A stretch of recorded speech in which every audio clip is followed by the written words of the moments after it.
Good afternoon, everyone, and happy Friday. I'm Ariana Orn, SCSP's Director of Communications and Public Affairs.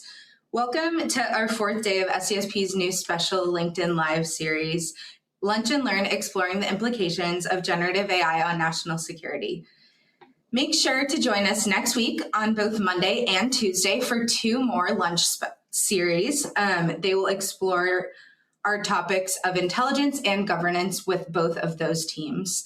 If this is your first time joining us this week, after this conversation, make sure to scroll down on our LinkedIn page and you can do a deeper dive into our foreign policy, economy, and innovation memos. Today's conversation will focus on SCSP's defense memo, Department of Defense, adoption of generative artificial intelligence.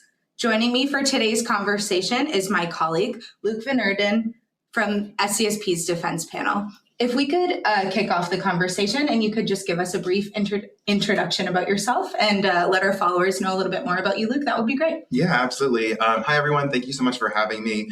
Like Ariana said, my name is Luke Van Erden. I'm an Associate Director here at SCSP on the defense team.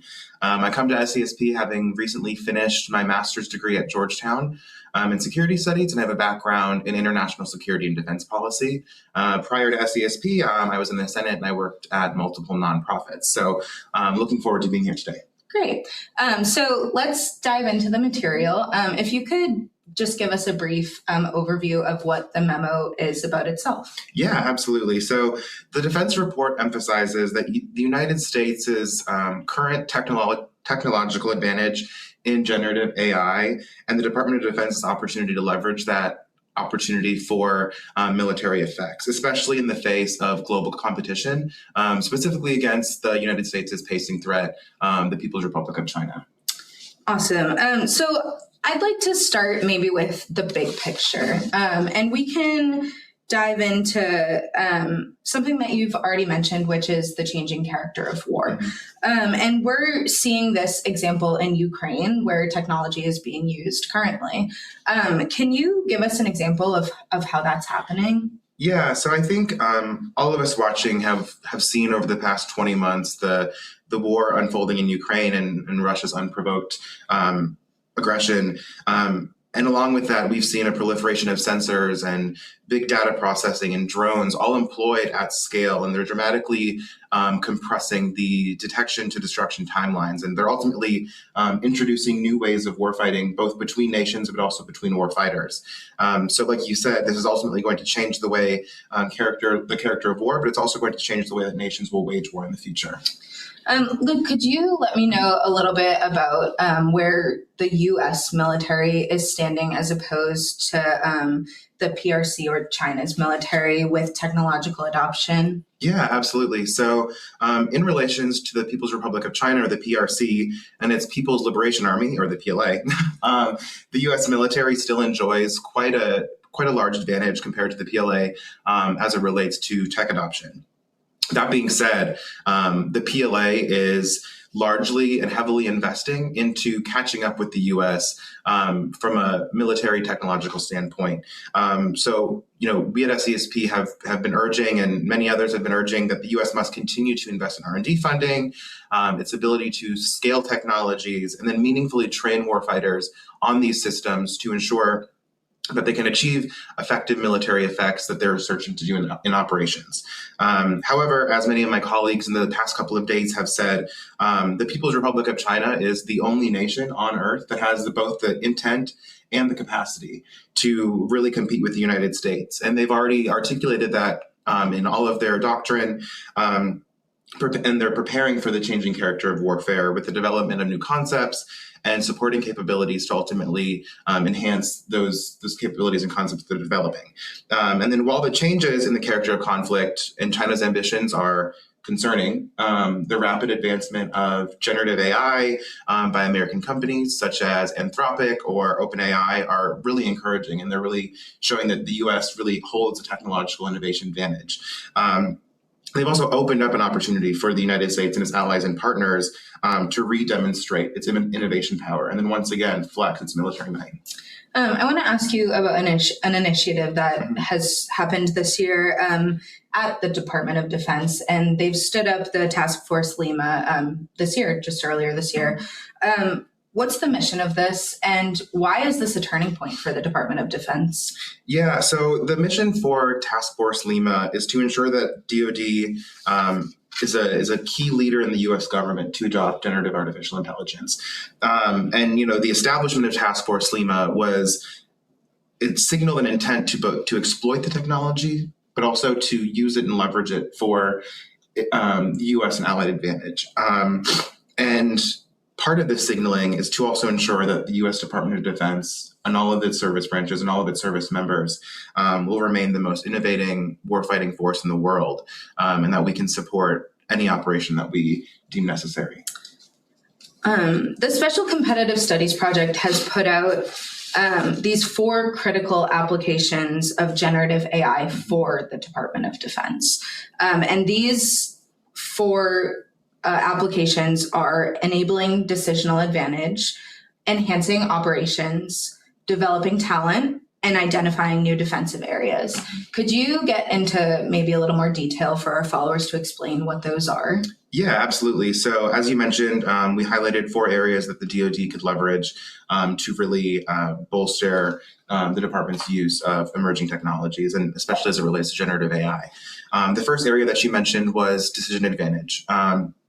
Presently, the most promising aspect of generative AI is as a decision aid, or what we've termed at SCSP as a cognitive co-pilot. And specifically, we've identified 3 areas where generative AI can enhance decision advantage. The first one being performing pattern analyses across large volumes of data and detecting anomalies and flagging that for operators in operation centers. The second is in operation centers, both alerting, planning, and monitoring, and then simply answering questions that those operators may have about tactical missions or even at large-scale strategic or operational questions. And then 3 is to improve the operational survivability of both the personnel in the field, but then also the platforms that we employ during operations. And then going off of that, the second area that you mentioned was enhancing operations.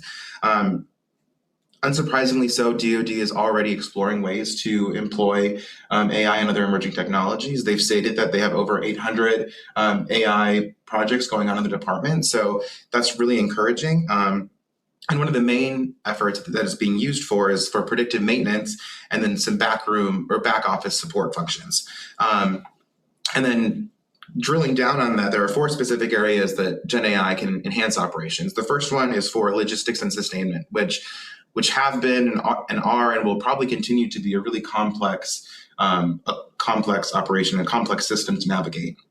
That Gen AI will hopefully alleviate or take some of those burdens out of the operators. The second one is for investment and divestment decisions as it relates to either funding or resource allocation. And then the third is for experimental course of action generation. So figuring out what's the best COA course of action for a specific mission set and giving you a range of options that would help you really tailor that mission set to specific warfighter functions and capabilities. And then the fourth one is global force deployment management, which is this really complicated process of allocating resources globally based on all of the resources that the DoD has at its fingertips, but then making sure that they're employed at scale, but most effectively in their theater. And then the third one that you mentioned, developing the talent. Unsurprisingly so, DoD is already exploring how to bring in tech experts. The U.S. government just launched a database yesterday where anyone can go and put their resume in for who has tech expertise, and they can just put their name in a resume bank. So that's really exciting. But DoD should prioritize recruiting, developing, and then retaining personnel that can evaluate and employ and deploy those systems at scale. So it's kind of taking the model of developing the talent in DoD, but then also doing that across the US government as well. And then the fourth area is identifying new defenses. So Gen AI can identify new defensive areas that we can predict our adversaries might use against us. And because of that, generative AI would be able to help us then identify counterattacks that we could use against our adversaries and then plan for their attacks towards us as well. Great. So I really want to shift now to the recommendations that your team has put out. And you've put out 3. So let's get into the first one first. And this is establishing a Defense Experimentation Unit, or a DEU. How would this impact the DoD's ability to adopt these new technologies? Yeah, so establishing the Defense Experimentation Unit, or the DEU as we call it, would impact DoD's ability to adopt new technology, as it would ultimately improve operational experimentation within units with various models of AI, and facilitate continuous processes of experimentation, learning, and development across DoD. That being said, we recognize that there are already existing organizations within DoD that have many similar functions. So we hope that an organization like DEU would complement groups like the Defense Innovation Unit, the Chief Digital and AI Office, or CDAO, and of course Task Force Lima. The second recommendation is developing an automated orchestrating platform. And as you've mentioned, the logistics and the operations at DoD are complex, and they cost time and resources for even simple tasks. So how would this help? Yeah, absolutely. So as we mentioned, operations, logistics, and sustainment are very complex. And developing an automated orchestration platform, would help better facilitate relevant tools through receiving user prompts, decomposing those queries or questions that users may put into these systems, and then semi-autonomously or autonomously completing them. However, such a platform would likely need to be developed with industry. So we encourage a shift, like our platforms panel has done, has really advocated for a new public-private partnership model. So this could be a really good way to leverage that and employ that. And the third and last recommendation that your team has put forward is to develop a defense-tailored generative AI model. So how would this be used? Yeah, absolutely. So a Gen AI model tailored for defense uses would allow the military to fine-tune and prompt the model based on specific military terms, jargon, certain classified data sets without exporting them to commercial entities. So a lot of the foundational models that are being used right now commercially could be brought in simply as a foundation model, and then the DoD could add their specific data sets to those models. And then once developed, these models could be used for experimentation or operational deployment. And then they could facilitate the automated orchestration platform that we talked about, the previous recommendation. So this could be seen somewhat as a step 1 to the recommendation 2. Awesome. So the last question that I want to sort of leave our followers with, and I think is also helpful, to hear from our teammates that I've asked our other 2 teams in the past 2 days, is, the bottom line. Why does this matter? Why does it matter to you? Why should it matter to our followers? And part of this is someone may be watching this for the first time, or they may not work on the national security side of technology. So if you could sort of sum up everything you've said in the last however many minutes, that would be awesome. Yeah, absolutely. So I think one piece of information that I've gotten out of all of my generative AI research and that I've really learned so much about is, there are so many unknowns about what's next, about what's next with generative AI, and there are so many players in the game trying to figure out what that next is. And there are many conversations about generative AI and large language models and the risk associated with them, and those conversations are necessary for sure. But I think it's also important to remember that we're in a really exciting time technologically, and we should be encouraging people, regardless of your occupation, whether you're in national security or not, to be experimenting with these tools, to use them to leverage and enhance your day-to-day your day-to-day operations as a person, but also, we should all just be really excited about this. So I think that's the main thing that I would like to pass on, and we are happy to continue this conversation. Great. Well, a huge thank you to Luke Van Erden from our SCSP's defense team. If you've made it to the end of this conversation, thank you so much for spending your Friday afternoon lunch hour with us.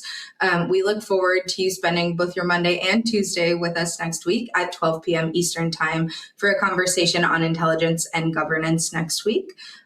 This has been another conversation as part of our new special LinkedIn Live series, Lunch and Learn, exploring the implications of generative AI on national security. And thank you again. We'll see you next week.